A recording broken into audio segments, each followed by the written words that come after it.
Bonjour chers amis, bienvenue sur Déploie-toi, la chaîne qui vous informe, qui vous forme pour aller de l'avant, pour déployer comme l'aigle et ne point rater votre cible. Nous sommes avec vous aujourd'hui pour un thème très important, rêver grand. Soyez bien installés et à tout à l'heure pour la suite.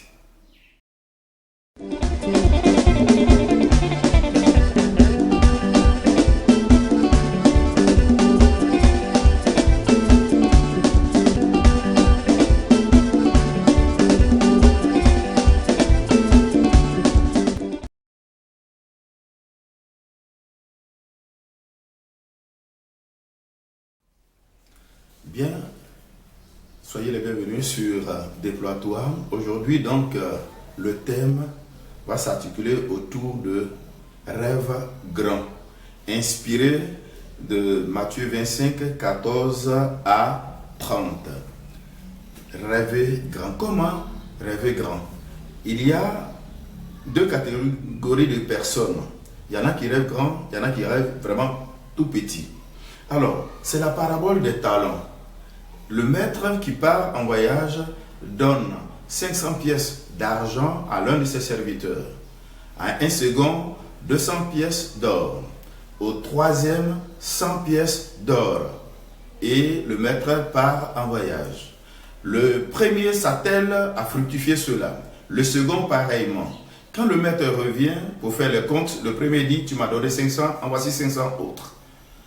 Bien et fidèle serviteur, je vais te confier de grandes responsabilités. Le second, pareillement. Quand vint le tour du troisième, il dit au maître: je sais que tu es un homme sévère, que tu sèmes et tu moissonnes là où tu n'as pas semé. Alors j'ai eu peur et je suis allé enfouir en terre ce que tu m'as donné. À lui, le maître va répondre: mauvais et paresseux serviteur. Tu sais que je suis sévère et pourquoi tu n'as pas placé mon bien à la banque et qu'à mon retour, j'ai des bénéfices. Alors, comme tu as fait cela, retirez-lui ce qu'il a et remettez à celui qui en a plus.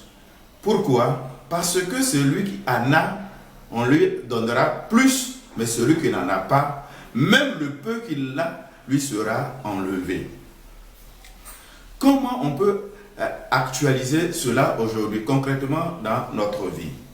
Il y a des gens qui sont toujours attachés derrière la paresse, ne voulant rien faire. Dieu doit tout faire à leur place. Il y a des gens à qui Dieu a accordé vraiment de grands biens, de grandes bénédictions et qui ne sont pas reconnaissants. Vous voyez des gens, vous savez qu'ils peuvent vous rendre service, mais quand vous arrivez, mais ce qu'ils vont vous exposer comme difficulté qu'ils traversent, mais vous avez l'impression que c'est vous qui devez l'aider.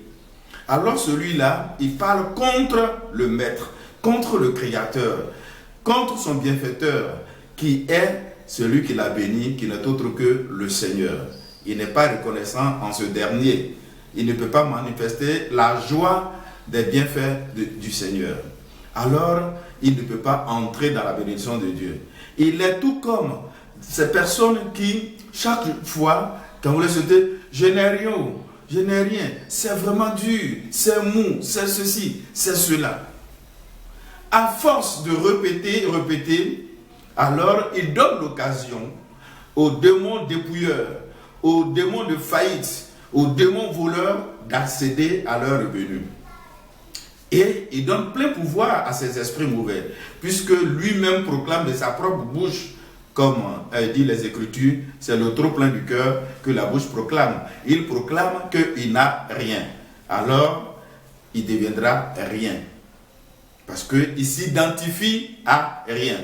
Il sera monsieur ou madame rien. Alors faisons attention à notre comportement mental ou verbal par rapport à ce que Dieu nous confie.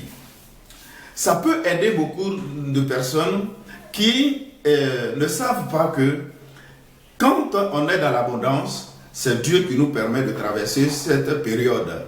À nous d'être dans la mentalité et dans l'esprit de Joseph, le fils de Jacob Israël, pour pouvoir en temps de sécheresse pouvoir gérer cette période. Cela est très important. Alors, donc, chers amis, pour que nous soyons dans l'abondance, n'attendons pas de posséder matériellement avant de proclamer et avant d'être animé de sentiments que je suis déjà dans la bénédiction, je suis déjà dans l'abondance. Ce qui fera que celui qui n'est pas reconnaissant ou qui ne travaille pas dans l'œuvre du Seigneur, qui pense que ce qu'il a reçu n'est pas beaucoup pour fructifier, sa bénédiction te rejoindra. Parce que tout compte fait, Dieu ne peut pas compter sur lui. Parce que tout compte fait, la grâce de la prospérité ne peut pas l'approcher, puisqu'il ne reconnaît même pas l'existence de cette prospérité dont il parle souvent de passage. Alors, chers amis, soyez animés de l'esprit et de la mentalité de l'abondance en toutes choses. Même si vous avez commencé un investissement de peu de moyens, croyez que le multiplicateur, l'Esprit de Dieu, Dieu lui-même, sera à vos côtés et vous fera réaliser de grandes choses pour sa plus grande gloire. Voici un témoignage d'un directeur d'école primaire avec, comme on les appelait, son gardien. Donc le directeur, il était directeur d'école, il était nettement mieux payé que le gardien. Pourtant, jusqu'à la fin du mois, il venait emprunter chez le gardien. Pourquoi? Ce directeur se dit, chaque fin du mois, le même salaire va me revenir. Donc, il dépense sans calcul. Mais ce gardien, quant à lui, les miettes qu'il reçoit, il se contente, de sorte qu'il vit selon ses moyens. Il ne va pas au-delà. De sorte que son patron vient emprunter auprès de lui. Les chers amis, il y en a qui sont, beaucoup sont intellectuellement avancés, mais pas forcément intelligents. Or, l'intelligence est un don de l'esprit. La sagesse vient de l'esprit. Quand vous les avez, vous serez comme Salomon dans l'abondance et dans la surabondance. J'ai prié le Seigneur pour chacun de nous, afin que nous soyons dans la mentalité des deux premiers serviteurs et non du dernier. Parce que la Bible dit, vous serez jugés selon vos propres paroles. Il a traité son maître de méchant. La méchanceté a frappé à sa porte. Il y a beaucoup qui traitent le Dieu de Jésus de lent. Le Dieu des chrétiens, il est lent. C'est la raison pour laquelle les choses tardent avec toi. Parce que tu as cru à un Dieu lent. Par contre, nous qui croyons à un Dieu rapide, les choses sont rapides. Regardez dans les Actes des Apôtres. Pourquoi Simon, à partir un magicien, donc avec les magiciens, les choses sont rapides. Et pourtant, Simon le magicien est parti acheter le brevet de Pierre parce que les miracles qu'opérait Pierre étaient plus puissants. Donc, chers amis, croyez en Dieu, croyez en vous-même et les choses iront mieux. Qu'il vous bénisse et qu'il vous garde. À la prochaine vidéo.